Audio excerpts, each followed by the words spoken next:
મોટી કુકાવાવ ખાતે રામપરા તેમજ મોટી પ્લોટને જોડતો પુલ જર્જરિત હાલતમાં હોવાના કારણે ગામ લોકોમાં રોષ। સ્ટોરી રિપોર્ટ બાય પ્રકાશ વગાસિયા, કુકાવાવ। કુકાવડિયા તાલુકા પંચાયત નેતા વિપક્ષ મનસુખભાઈ ગોંડલિયા બોલું છું। હવે આજે 2-2.5 વર્ષ થયા। હું તમને કહેજો કે એની પહેલાની 2 કે 2.5 વર્ષ બીજા કે 4 થી 5 વર્ષ થયા લોલીપોપ અમને એક આશ્વાસન આપીને એવું વ્યા જાય છે કે સૌની યોજનાનો વાલ મંજૂર થઈ ગયો છે। તો મંજૂર થઈ ગયો છે તો શું કારણે નથી ફિટ થતો, તમારે છે શું ઘટે છે એ અમને કહો, તમે તમને કંઈક મદદ કરી ફાળો કરીને આપીએ, પણ તમે ખાલી લોલીપોપ વસન આપી અને ભાગી જાવ છો અને પછી એમ કહો છો ગામને જ્યારે તમારે જરૂર પડે ત્યારે આવીને તમારો હાથ ફેરવી લ્યો છો એટલે મત મળી જાય। તો હવે તમે ભૂલો છો બધાય કે હવે પછી ફરીવારની જે ચૂંટણી આવી છે ત્યારે જોયા જેવી થાય, એમાં કોઈ સવાલ નથી। વિસાવદર વાળી નો થાય એટલું મગજમાં રાખજો। હા, પ્લોટમાં રેસિડેન્ટમાં કરશનભાઈ સોરઠિયા બોલું છું। કૌશિકભાઈ અહીંયા આવ્યા હતા અને એણે બહુ આશ્વાસન મોટું આપ્યું હતું કે ટૂંક સમયમાં આ તમારું કામ થઈ જશે।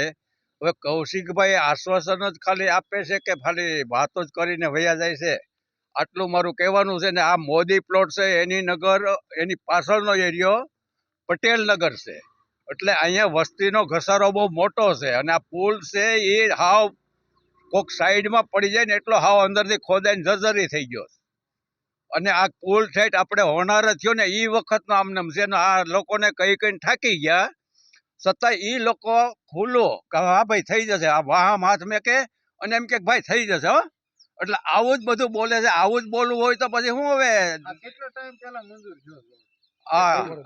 આ રોડ પુલ 1 વર્ષ પહેલા મંજૂર થયેલો છે। હવે મંજૂર થયેલો છે કે એ પૈસા છે કે પછી ઓલા સોપડે મંજૂર થઈ ગયો? કુકાવડિયા તાલુકા પંચાયત નેતા વિપક્ષ મનસુખભાઈ ગોંડલિયા। કુકાવ ગામની અંદર મોદી પ્લોટ તેમજ રામપરાને જોડતો પુલ અતિ જર્જરિત હોય, આજથી ઓછામાં ઓછા 5 થી 6 વર્ષથી જર્જરિત છે। લાગણીને માગણી 2 થી 3 ફેરું માગણી કરી તો વરદી પહેલાની આજુબાજુ કે ભાઈ અમારે કૌશિકભાઈ વેકરિયા આપણે લીમડા ચોકની અંદર આંગણવાડીનું જ્યારે લોકાર્પણ હતું ત્યારે એવું કહી ગયા હતા કે ભાઈ કુકાવાનો જે મોદી પ્લોટ અને રામપરાના જોડતો પુલ મંજૂર થઈ ગયો છે, 2-4 મહિનામાં કામ ચાલુ થઈ જાય। પણ ત્યાર પછી અમે 2 અરજી આપી પણ એમાં કોઈ રિઝલ્ટ આવ્યું નથી। એને અનુસંધાને તારીખ 3/8/2025ના દિવસે તાલુકા પંચાયત, મામલતદાર કચેરી, ધારાસભ્ય શ્રી, વિકાસ અધિકારી સાહેબ અને કલેક્ટર સાહેબને મેં લેટર લખેલ। એનો મને ખાલી કલેક્ટર સાહેબનો આવ્યો છે, પણ જવાબ એવો આવ્યો છે કે ભાઈ કામગીરી ચાલુ થાય। હજી આ લોકોમાં બીજા કોઈ એવું કંઈ કરવામાં નથી આવવાનું। ચોમાસું અતિ ભારે થયું નથી, કદાચ અતિ ભારે થયું અને આ પુલ ગબડી જાય અને આમાં કોઈ પણ જાતની જાનહાની બને તો જવાબદારી કોની? તો પછી પુલ મંજૂર થઈ ગયો હોય તો એનું લેટ બનવાનું કારણ શું?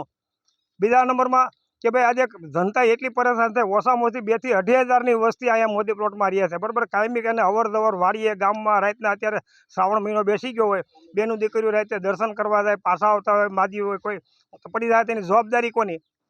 હવે આ રસ્તો જે છે કયો વિસ્તાર કહેવાય? આ વિસ્તાર છે રામપરા અને મોદી પ્લોટ ને બેની વચ્ચેનો પુલ આવે। અને આ રસ્તેથી આમ આગળ જતા બીજા કોઈ સ્ટેટ હાઈવે કે સ્ટેટ હાઈવે લાગુ પડે છે। જમણી બાજુ આપણે ઉગમણી બાજુ ત્યાંથી છે ને પ્લોટ ને ત્યાંથી સ્ટેટ હાઈવે લાગુ પડે છે। એ કયો રોડ કહેવાય? એ રોડ છે દેવડી રોડ, રાજકોટ રોડ કહેવાય।